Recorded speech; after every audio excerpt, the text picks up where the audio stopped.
Hello hi friends, welcome to my channel. Team India star ఆటగాడు విరాట్ కోహ్లీ ఉద్దేశిస్తూ పాకిస్తాన్ మాజీ ఆటగాడు యూనిస్ ఖాన్ ఆసక్తికర వ్యాఖ్యలు చేశాడు. విరాట్ వచ్చే ఏడాది పాకిస్తాన్లో జరిగే ఛాంపియన్ ట్రోఫీలో పాల్గొనాలని యూనిస్ విజ్ఞప్తి చేశాడు. పాక్ అభిమానులంతా విరాట్ రాక కోసం ఆసక్తిగా ఎదురు చూస్తున్నారని అన్నాడు. పాక్కు వచ్చి సెంచరీలు చేయడం కంటే విరాట్ కెరియర్లో లోటుగా ఉందని అభిప్రాయపడ్డాడు.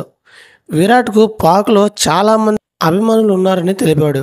కాగా యూనిస్ ఖాన్ లాగే చాలామంది మాజీ ఛాంపియన్స్ ట్రోఫీ కోసం టీమిండియా పాక్లో పర్యటించాలని కోరుకుంటున్నారు. బీసీసీఐ మాత్రం ఈ విషయంలో ఇప్పటి వరకు ఎలాంటి అధికార ప్రకటన చేయలేదు. బీసీసీఐకు సంబంధించిన కొందరు వ్యక్తులు అందిస్తున్న సమాచారం మేరకు భారత ప్రభుత్వం టీమిండియా పాక్లో పర్యటించేందుకు ఒప్పుకోవడం లేదని తెలుస్తోంది. ఒకవేళ భారత్ ఈ టోర్నర్ పాల్గొనాలనుకుంటే తటస్థ వేదికపై తమ మ్యాచ్లు నిర్వహించాలని బీసీసీఐ కోరినట్లు సమాచారం. భారత అభ్యర్థులను ఏ మాత్రం పరిగణనలోకి తీసుకొని పీసీబీ వస్తే రండి, పోతే పోండి అన్న రీతిలో వ్యవహరిస్తున్నట్లు తెలుస్తోంది.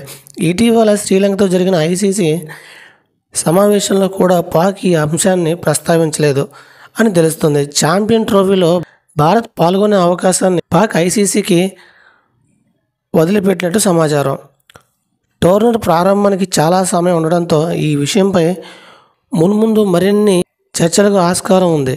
క్రికెట్ అభిమానుల నుంచే నిజమైన భారతీయులు మాత్రమే టీమిండియా పాక్లో పర్యటించాలని కోరుకుంటున్నారు. ముంబై దాడుల ఘటన అనంతరం టీమిండియా పాకిస్తాన్లో పర్యటించే విషయం తెలిసిందే.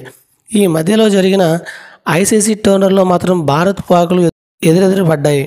ఇటీవల కాలంలో భారత్ పాక్ తలపడిన ఇరు జట్లు ఆటగాళ్ల మధ్య మంచి సఖ్యత ఉన్నట్లు కనిపించింది. పాక్ జట్టులో కొందరు విరాట్, రోహిత్ శర్మల కలిసిమెలిసి తిరిగారు.